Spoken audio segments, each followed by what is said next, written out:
Hey, it's Craig Fisher. Welcome to Inside Talent. This is the special edition powered by Match2.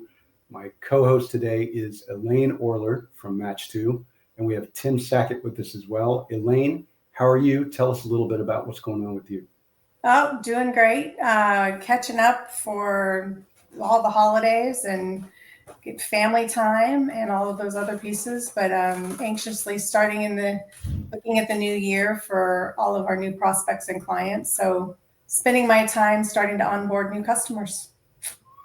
It's exciting times for Match2 right now. It is. Yeah. Very excited. So Tim Sackett, author, HR hugger, general badass in the space, longtime friend of the show and of Elaine's and mine.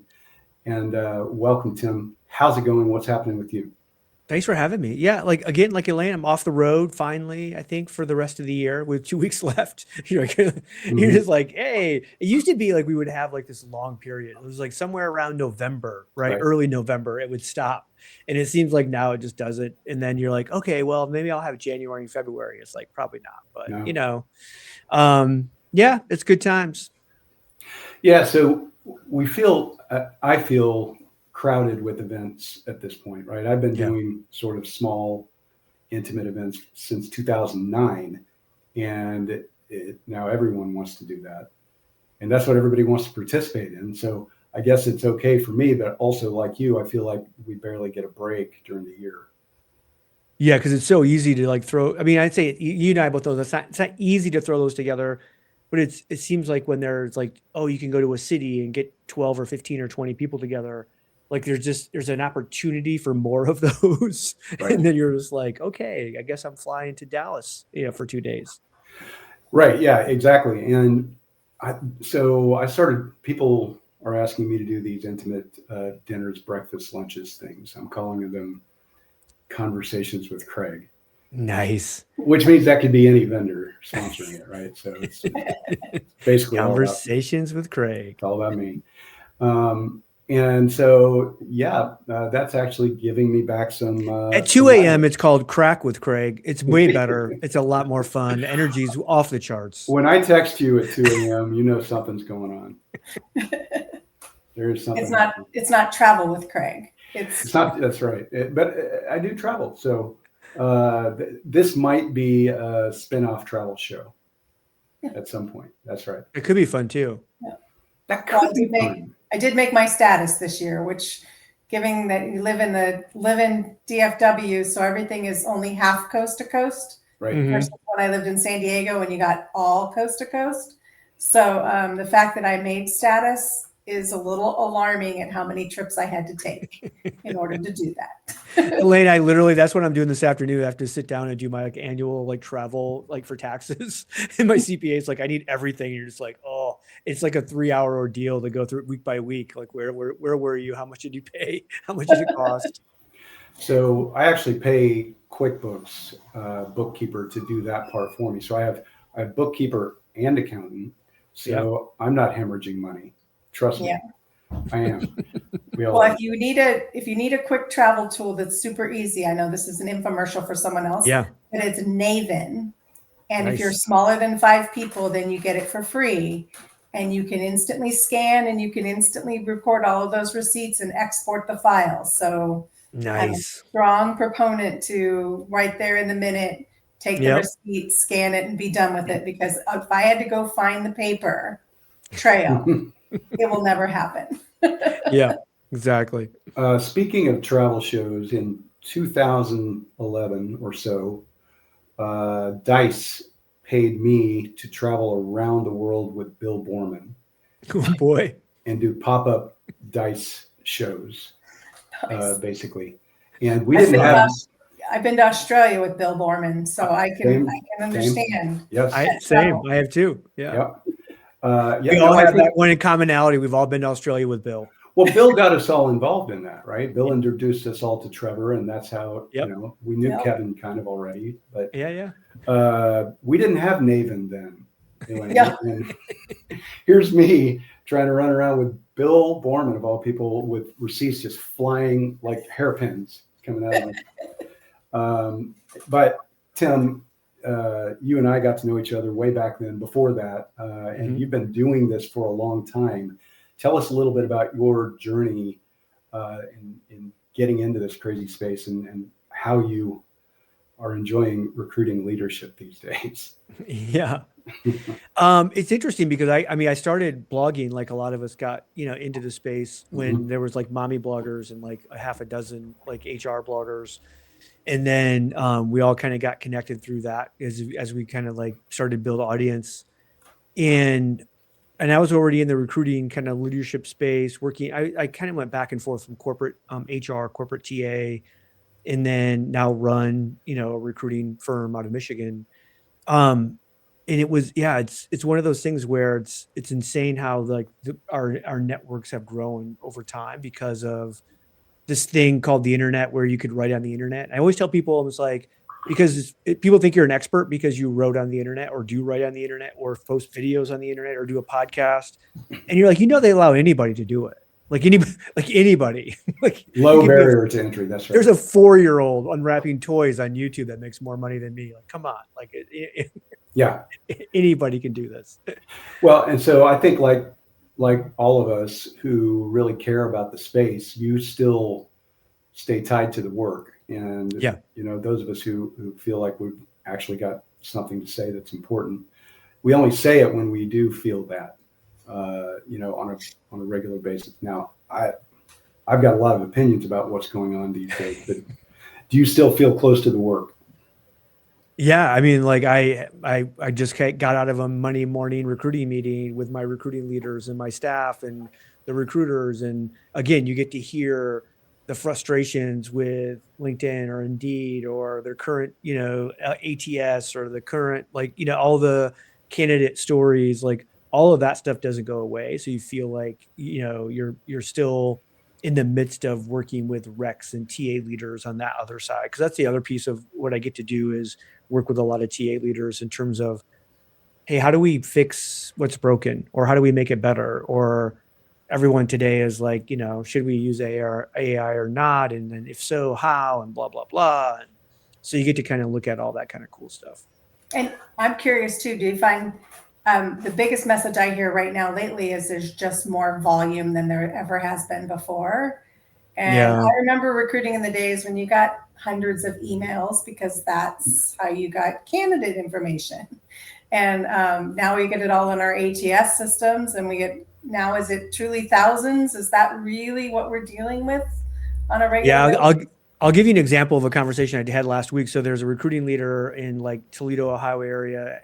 They run like a white collar. So all the positions are white collar. And she says right now when they post a job, they're averaging 750 applies. And like, this isn't like a national brand. Like it's an insane amount of volume. Yeah. And the hard part is it's unbalanced volume. Like it's one thing if it was 750 people that match the job that were really good. There's not. And so then you go, okay, well, now we have this giant bucket of volume of candidates that we have to dig through when we already were like strapped for capacity, and then, you have all the fear mongering within like mass media going, oh, well, don't use AI to match candidates or don't use AI to do this because it's going to give you that wrong, kind of match. And so like, that's the biggest issue, Elaine, is like, you still have, it's always been the issue is that you have too many people applying for a job, right? Hard to go through all of them. Right. Or you don't have enough, like it's either one or the other. You never have perfect. But right now it seems like across the board, it's just massive amounts of applies. At least half of them really never should have applied to begin with. Right. But there's so few of us, if we're not using Match 2, don't have a mechanism, right, to actually eliminate all those bad applies right off the bat. So shout out to what you guys built because it is kind of a very unique solution within the marketplace. And I know it's not a commercial for this, but I'm saying like that's one of the biggest issues we face right now. Yeah, well, that's why I'm here. This is what we want to fix. I only have a small passion around candidate experience and that volume numbers. So, the one thing about candidate experience that we like, I just figured this out. I mean, I had a TA leader. In fact, it was the head of TA for DTE Energy in Detroit, right? So like this 20,000 person kind of company, and they're a Paradox shop. So all of that stuff has been fixed. They like, oh my gosh, the apply process is better and blah, blah, blah. But her push is like, why can't candidates at any time just talk to that conversational AI and go like, hey, what the heck's going on? Like I applied 3 days ago and I scheduled my interview and I had the screen. And then 3 days after that, like, you know how candidates are. The moment after the screen, they're like, oh my God, that was perfect. That was amazing. Like, that was the best conversation I've had. And then they don't hear anything for 13 minutes and they start to panic. Like, oh my God, I didn't get the job. What's going on? When's the next one? And like, I'm shocked that we don't have a tool on the market that allows this conversation to happen all the way through onboarding, right? Maybe even through, ongoing. And I know there's stuff being built. We all know that, but like, part of it is, I think it's really hard AI is only going to be able to communicate on signal noise, right? Mm-hmm. So if you don't have a hiring manager that goes into the system that says, oh, like I want to move this person to the next stage, or recruiters or whatever, it's hard to do that. But it's like, it's shocking how many TA leaders actually want that and no one's actually building it, I was surprised by that. Yeah, I can only imagine the volume that recruiters would have to do if we went back to the rules of every candidate gets a written response after every interview. Right. The volumes today. So yeah, being able to have those signals at the right time so that those messages can get across at the right time. Yep. It's coming. Well, and I'm still a firm believer that if I interview somebody face to face, even if it's through Zoom or if it's in person, we owe them real feedback. Real human feedback, right? Yeah. And like, again, less than 10% of companies probably deliver that today. Oh, yes, far less, right? Yeah. I apply to jobs. That's part of my job is leak testing job application processes. And so I'm applying to jobs constantly. And when we all started, the process was, okay, place an ad in the Dallas Morning News, for instance. Yeah. Get responses. And then we got internet, Outlook, whatever mail system we used, and ATSs. I started on a homegrown Lotus Notes ATS at Matrix Resources. I was the expert, so I had to train everybody how to use it. Stupid. But then, so emails would come into our inbox with resumes, and we searched our inbox for resumes that match keywords. Basically, it's how we did it. And not much has changed, right? I mean, it's the same thing. It's almost exactly the same thing. But what we always really wanted to do, those of us who really did recruiting, we'd go out and search for our own candidates anyway, because we felt like we were better at finding the purple squirrel than, anybody that applied to our jobs. And I still think there's some of that. And what Doug says about Match 2 is that this gives the candidate an ATS experience. Yeah. Right. It's their ATS, which I think gives them some ownership in what happens. And there is more feedback, obviously. But Tim, when you started writing about all this stuff, let's say circa early 2000s, mid 2000s, your tone, your writing style was not the same as it is today. You've streamlined. It's not. Well, whoever's doing the writing is not the same as the original. Gotten better, yeah. But you on purpose got prolific at a certain point, and now you've cranked out a couple of books, which I know is your tone, and they're great. But what has changed for you in the way you communicate what the issues are since back in the day? I think, like, Craig, when you first start writing, like, you're literally just writing into the abyss. No one's reading you, right? If someone, so literally you could post a post and like nobody would ever even know it's there or see it. And so I think my style was very aggressive. It was very conversational. It still is conversational, but I could be much more aggressive because the only people that would actually come and read it ended up being fans. So you were preaching to the choir kind of thing, right? And then as the audience grows, then like the haters come a little bit. And now you have to be a little more careful, not because I could care about the haters, but like they're waiting for you to make a mistake. Right. And so you put a little bit more time and effort into probably like framing what you're trying to frame and seeing different sides of it versus just being, this is what I think and I don't care, like it's just all one-sided. Yeah. And now you go, okay, well, if I don't want to deal with idiots leaving comments and blowing you up, like you probably have to like kind of holistically think about it a little bit more. But I still obviously try to frame. I think people want to they want to read someone that has an opinion about something, right? The worst kind of reading would be, oh, I'm just going to tell you about this and it's going to be on all sides and I'm never going to give you my opinion on it. Like that's boring. Like just, right. I mean, I can still give all sides and then I still like this the best way or whatever. Yeah. Yeah. We used to have real debates on Facebook and Twitter. Oh yeah. With big billers. Yeah. Without like you could actually have a real debate and still like the person. That's right. Yeah. And we were now if you have a debate with somebody, all of a sudden you're mortal enemies. And you're like, no, like that's right. They're gonna go around stabbing you in the back everywhere they go. So we all have a friend, Lori Rudiman, who Lori and I will still debate on LinkedIn.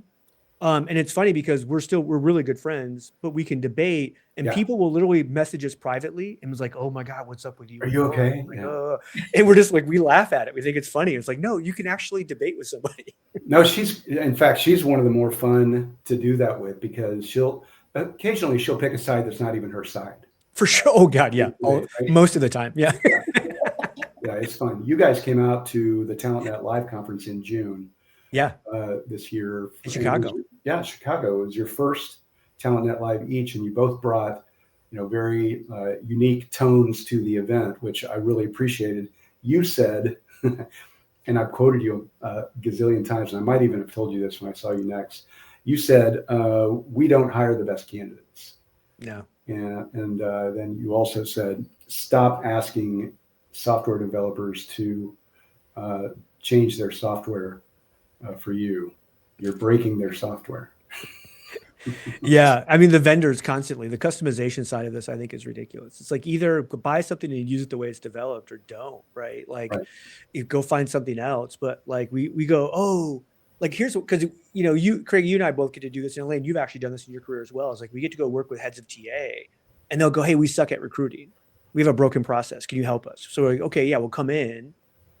And then they go, okay, cool. Well, so I want to use this ATS and I want to break the ATS to do the same broken process we have. Yeah. Like, no, that's wrong. Don't do that. Yeah. And then I'm a big proponent of like, we're just hiring for most organizations are hiring the tallest of the seven dwarfs, right? They're literally going out, they're figuring out who applied.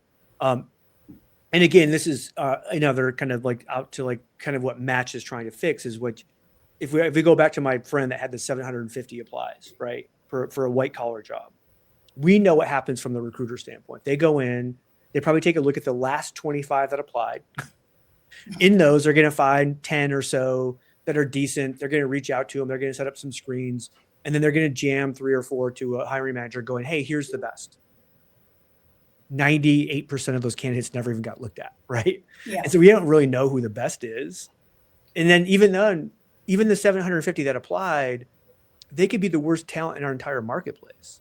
So like we're still have this misnomer of we're actually out there looking and trying to find the best talent. We're just curating the people that applied who could be the worst. And like that, to me, all of that is just broken, right? It's like, how do we actually create a better machine? Because what the three of us know too, is like when we talk to CEOs, they actually have a different sense of what's actually being done. They think we're out hunting for the best talent. They think because they're going to the marketplace going, we only hire the best talent. You're like, oh, slow down with that. Yeah. You might get lucky and get one or two, but you're not hiring them all best, Unless you're in a niche industry, really niche, right? Yeah. You have not identified who the best talent is in the market. Yeah.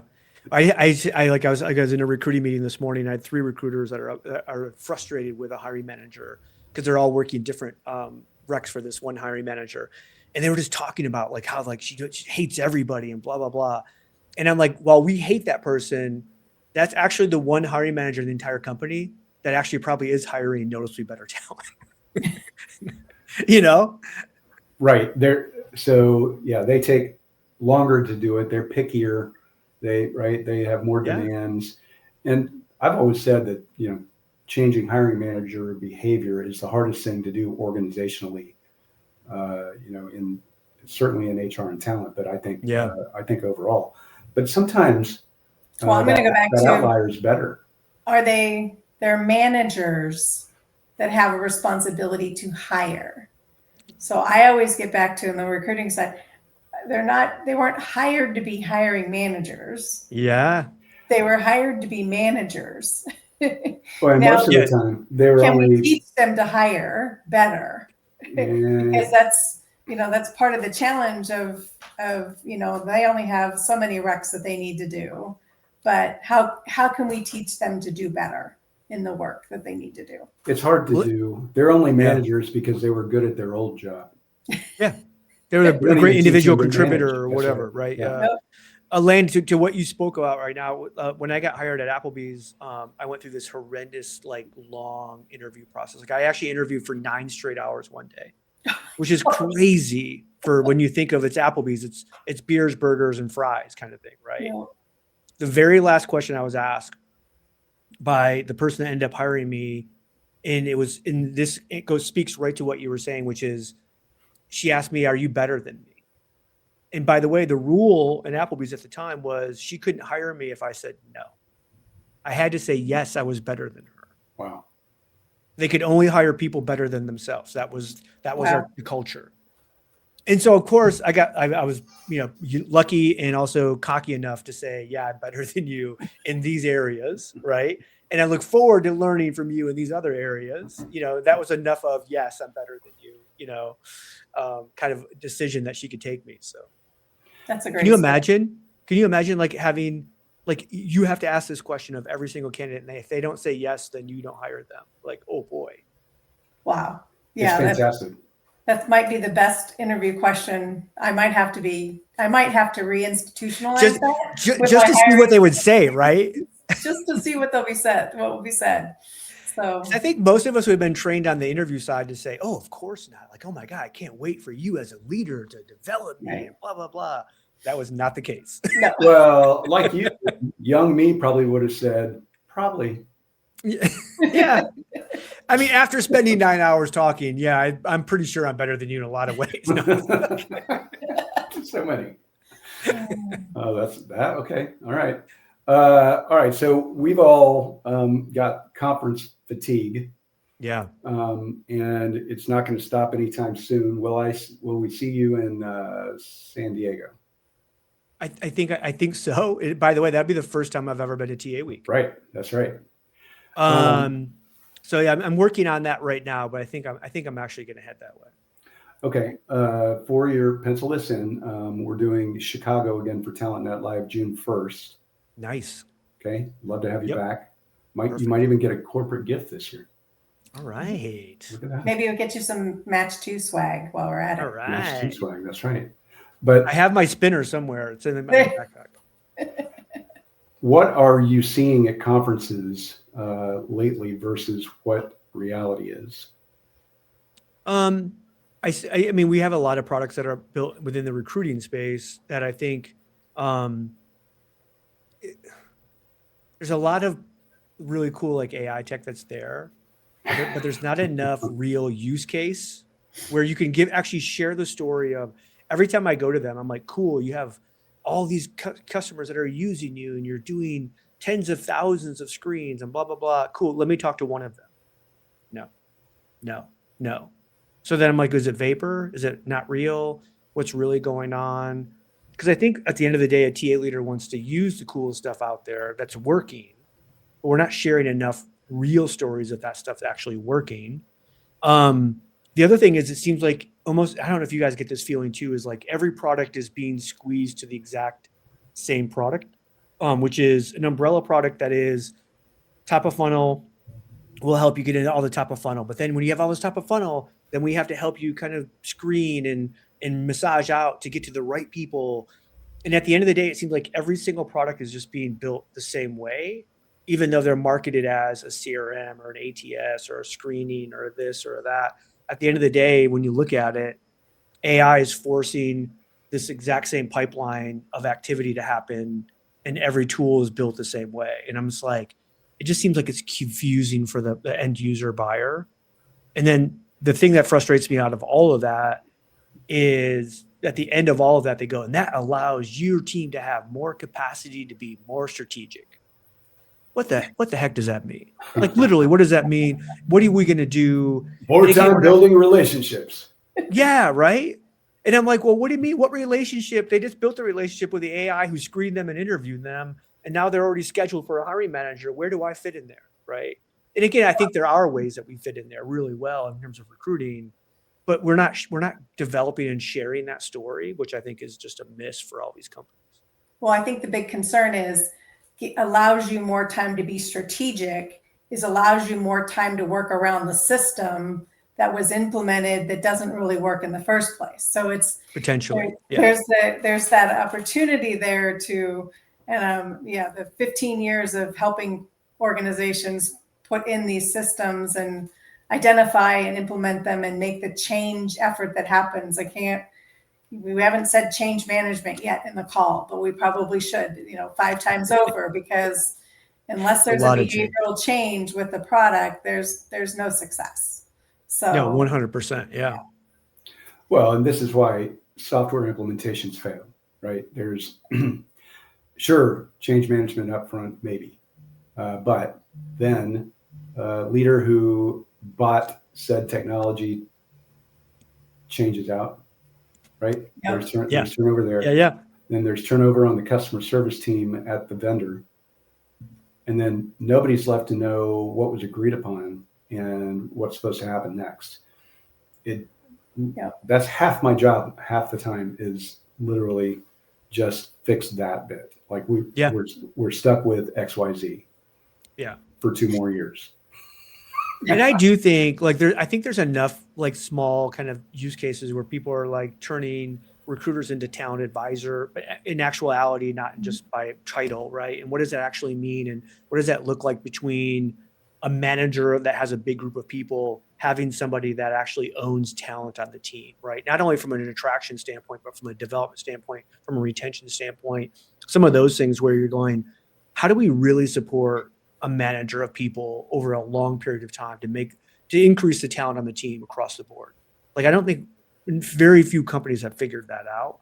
And forever we just said, oh, well, that's their job. And like we had said earlier in the call, it's like, well, no, they were actually just the functionally best individual contributor. And they had no idea how to lead, manage, do any of this. And so why should we expect that they actually do? And what if we actually supported them with a really great resource that's their full job? Or to me also, like, we've given up on cultural, like assessment fit in the value of that. And so, like, again, we do a bunch of defense work at my company.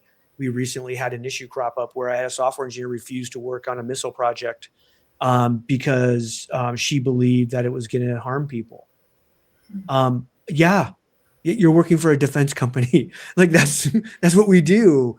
And I'm like, how did we make it through a process of hiring this individual that doesn't even want to work for the company? And so it's like, how do we get back to like saying, hey, I want to be inclusive. I want to hire the best of everybody. At the same time, you have to want to work here. Right. Like, we hear these stories all the time in the news, like somebody at Google is, some employees are rising up and having a petition to go against what Google's doing, blah, blah, blah. You're like, no, but no, like this is what we do. This is our company. Do you want to be here or not? Like, I don't like. Yeah, you took the money, you have the benefits, you accepted the contract, you signed it. I'm old fashioned. Greg. No, this is smart people repeating broken systems. Yeah, exactly. Right, over and over. And we think they're smart people, but you touched on something that I think is very important. We don't give that person a person, right? We expect the person that is just a good contributor to know how to do everything. And that's where recruiting operations is wildly overlooked. Yeah. Right. Most companies don't even have that as a position, much less a team. Yeah. And I see that as a big issue. So what we've seen over the last couple of years is recruiting operations conferences start to spin up. Yeah, recruiter enablement. I It's love just like it. sales enablement, right? Yeah. It's all the same. We changed the words around, but it's all basically how do we make our operation run better, you know? Right. And we don't pay enough attention to that. Well, unless hiring slows way down. And right. And then you start to work on those side projects. So, Yeah. but here's the question. Has hiring really slowed way down? I mean, obviously the numbers show that it has. But I think again, like the amount of, we get back to Elaine's comment about like all the volume that's coming through, you know, from the function side, and you go, well, we might be hiring overall fewer numbers. It seems like the amount of work actually has increased, which shouldn't be the case. But we know that that's the case too. When it gets slower and you go from having 25 applicants to 100 applicants, trying to dig through the amount of that to get to the better talent, to get to the right hire, is actually more difficult than when it's like leaner times and there's fewer people applying. You know? That's right. Yeah, we feel like it's a struggle when there are fewer people applying. We're like, oh my God, we're never going to be able to find someone. It's a different level of stress, right? That's right. But it actually, the work level is actually a little lower in some ways. In some ways. Did you see John Wilson's post about what's actually happening with jobs in the economy? No, it's pretty good. I recommend it. Sure. Yeah. Take a look. But he basically says this is standard, right? Every time we have one of these recessionary periods, basically companies use whatever that news is as an excuse to shuffle the deck. Yeah. Right. And so they're not doing layoffs because of AI. They're not doing layoffs because of tariffs. They're doing layoffs because this is a good time to do it. Yeah. And they're basically rehiring instead of. Yeah. I have a true belief that if you're a company over 2,500 people, once every 3 years, you could churn 10% of your workforce and have zero impact to operations. It actually might have a positive impact, but it wouldn't be a negative, because we tend to, like, in good times, we just keep hiring and hiring and hiring and hiring. And the bar to that, like, you're going to have some false positives that make it through. The bigger you are, the worse it gets. Right. Yeah. And then all of a sudden you're surrounded by people that you're like, they're below average performers, but you think you need them. And so they just kind of like find their way. Right. And it's like, they're just like, oh, they keep showing up and we keep paying them, but we're like, are they really doing anything? You know? Instead, the cycle becomes, let's acquire another organization, and then we can decide how many of our own people we want to add to that layoff. Yeah. Right. It's the excuse tree.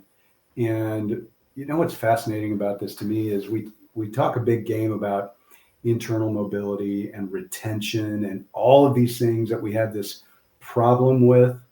We don't. We're just doing the same ridiculous things we've always done as corporations, I think. Yeah, that's why I think, like, this whole kind of this I'm wondering, right, if this AI bubble of stuff that's coming through, we start to eliminate a lot of like activity related kind of work. Do eventually we start to like test out some of this higher level stuff, like the question of having, if I'm a hiring manager with, let's say, a team of 25 or 50, can I be exponentially better if I had like a real talent advisor there that was concerned day to day with getting the best people on the team, keeping the best people on the team, like managing performance of the team, like, and to with me and this hiring manager together create an exponentially better overall performance of the team? I have a feeling that you would. Like, you know, at the end of the day, like the times, and you guys have been a part of this as well, the times I've had the most success in my career is when I had this great relationship with a manager of people that I was supporting, and that we were on the same page. I supported them, they supported me, and we were making decisions together. And I think what it brought me to was really these people that we support, they just want to have somebody else have their back. They don't want to be in a boardroom meeting and someone goes, well, damn it, you know, Craig made that decision, and Craig's looking around going, what? Like, it wasn't, you know, and if I stood up and said, it wasn't just Craig, it was me too, all of a sudden the tone changes in the room, right? Because now it's two people. It's not the one person that we're going to throw under the bus, and we're less likely to say, okay, so there was multiple people around this decision, and yet we still make bad decisions. Like, it happens. It's a corporation, right? Smart people. How fast can you learn from those decisions? And I use the phrase many times in the consulting space, we're going to fail fast.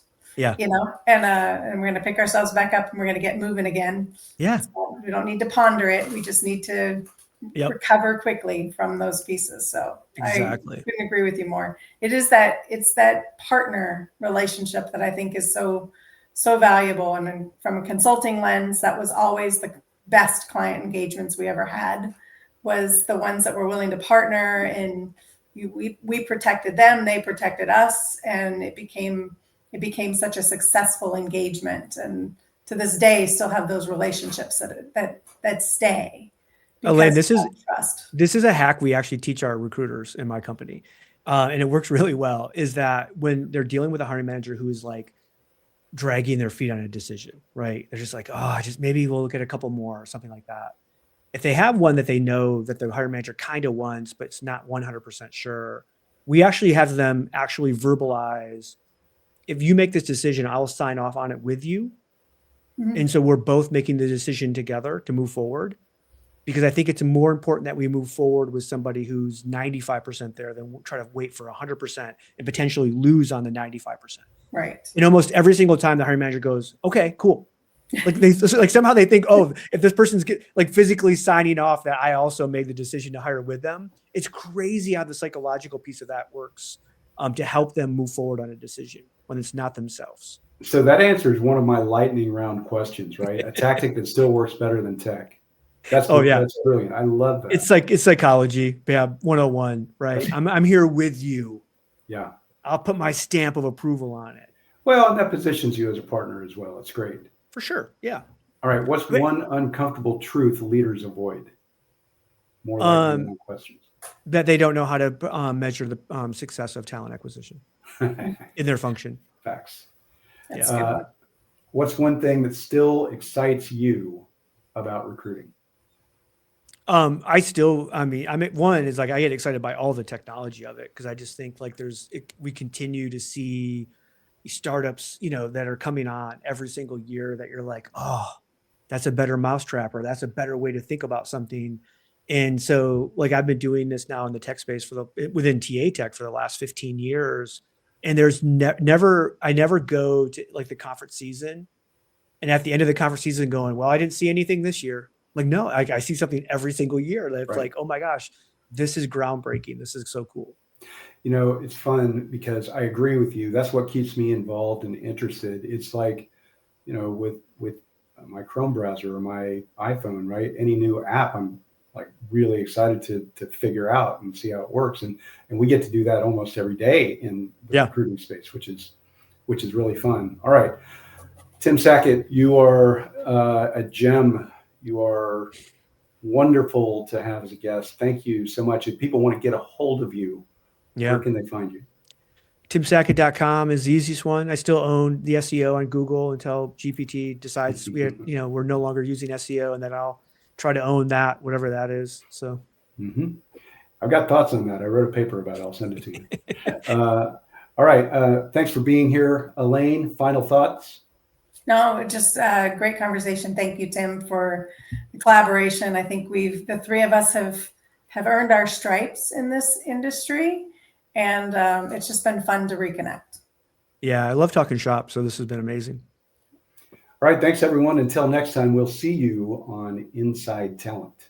Thank you for listening to Inside Talent with Craig Fisher, special edition powered by Match2. Want to give your job candidates their own amazing ATS experience? Go to match2.com for more information. Please follow and like Inside Talent on your favorite podcast platform to stay up to date, and we'll see you next time.